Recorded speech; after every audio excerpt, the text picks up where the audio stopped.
মঙ্গলবার কিছুটা কমলেও তাপমাত্রা স্বাভাবিকের কাছাকাছি। পারদ, বাতাসে জলীয় বাষ্পের পরিমাণ কমবে। বৃষ্টির সম্ভাবনা কার্যত নেই। পশ্চিমের জেলাতেও 20 ডিগ্রির নিচে নামলো পারদ, তবে এখনই খুব বেশি পারদ পতন নয়। শুক্রবার ফের আবহাওয়ার পরিবর্তন। আমরা এই নিয়ে আরো সরাসরি কথা বলবো। নিউজরুম থেকে আমাদের সঙ্গে রয়েছেন প্রতিনিধি শাশ্বতী রায়। শাশ্বতী, এখনো পর্যন্ত শীতের আমেজ সেইভাবে অনুভূত হচ্ছে না, কিন্তু কিছুটা হলেও পারদ পতন হয়েছে। শীতের দেখা কবে থেকে মিলবে? দেখো, সকাল থেকেই একটা মেঘাচ্ছন্ন আকাশ ছিল কোনো কোনো জায়গায়, তবে বেলা বাড়ার সঙ্গে সঙ্গে সেই মেঘ বা ধোঁয়াশা বা কোথাও কোথাও কুয়াশা কেটে গিয়ে একেবারে রোদ ঝলমলে আকাশে রূপান্তরিত হয়েছে। কিন্তু তাপমাত্রার পারদ বেশ কিছুটা নিম্নমুখী। তার অন্যতম কারণ হিমেল হাওয়ার দাপট। এই হিমেল হাওয়ার দাপটে তাপমাত্রা কিন্তু ইতিমধ্যেই নিম্নমুখী হতে শুরু করেছে এবং কোথাও কোথাও তা স্বাভাবিকের আশেপাশে অবস্থানরত। এই প্রভাব কিন্তু আগামী শুক্রবার পর্যন্ত বজায় থাকছে। এখনই জাঁকিয়ে শীত পড়ার বা শীতের যে হাওয়া, সেই হাওয়া কিন্তু এই মুহূর্তে বইছে না। আজকে শহর কলকাতার ক্ষেত্রে তাপমাত্রার পারদ 21.4 সর্বনিম্ন তাপমাত্রা, এবং যা স্বাভাবিকের থেকে 0.8 ডিগ্রি সেলসিয়াস কম।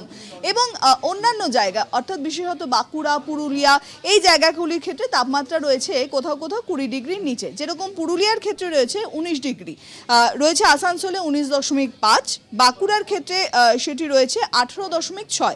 আবার উপরের দিকে জেলাগুলো যদি দেখি, সেক্ষেত্রে তাপমাত্রার পারদ কিন্তু আরো বেশ কিছুটা নিচে। সেক্ষেত্রে দার্জিলিং এর তাপমাত্রা 10.5, যা একেবারেই স্বাভাবিক।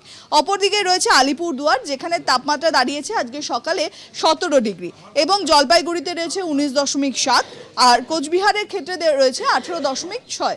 এই সবকটি তাপমাত্রায় কার্যত বলা যায় যে এই পরিস্থিতিতে দাঁড়িয়ে একেবারে স্বাভাবিকের আশেপাশে ঘোরাফেরা করছে। কোথাও 0.8 থেকে 0.4 এই পার্থক্যে অবস্থান করছে। অর্থাৎ বোঝাই যাচ্ছে যে উত্তর থেকে একেবারে দক্ষিণ পর্যন্ত, যেদিকে ক্যানিং এর তাপমাত্রা 20.4 নেমে এসছে, সেখান থেকে বোঝাই যাচ্ছে যে শীতের একটা দাপট বা হিমেল হাওয়ার একটা প্রভাব কিন্তু ইতিমধ্যেই শুরু হয়েছে বঙ্গে। কিন্তু এই হিমেল হাওয়াতেই বাদ সাজছে দুটো জোড়া ঘূর্ণাবর্ত, এর প্রভাব পড়তে চলেছে বঙ্গের উপর। তাই কিছুদিন অর্থাৎ বুধবার এবং বৃহস্পতিবার এবং শুক্রবার সকাল পর্যন্ত এই হিমেল হাওয়ার দাপট বজায় থাকলেও আবারও যেহেতু জলীয় বাষ্প রাজ্যে প্রবেশ করতে পারে, তাতে বাধাপ্রাপ্ত হবে এই হাওয়া, এবং তার জেরে এক্ষুনি শীতের আমেজ কিন্তু বঙ্গের উপর নয়। তাপমাত্রার পারদ আগামী সপ্তাহ থেকে নামতে পারে।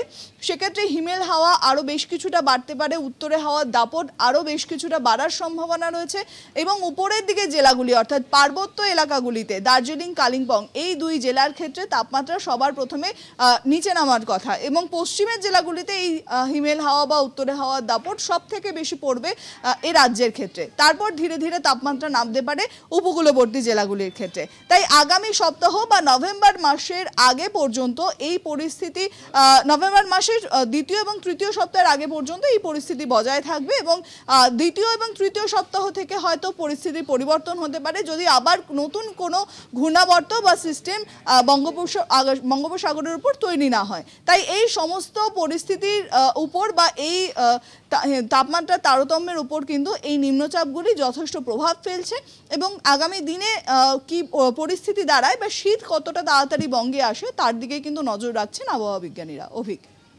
ধন্যবাদ শাশ্বতী তোমাকে। এতক্ষণ সরাসরি নিউজ রুম থেকে আমাদের সঙ্গে ছিলেন প্রতিনিধি শাশ্বতী রায়।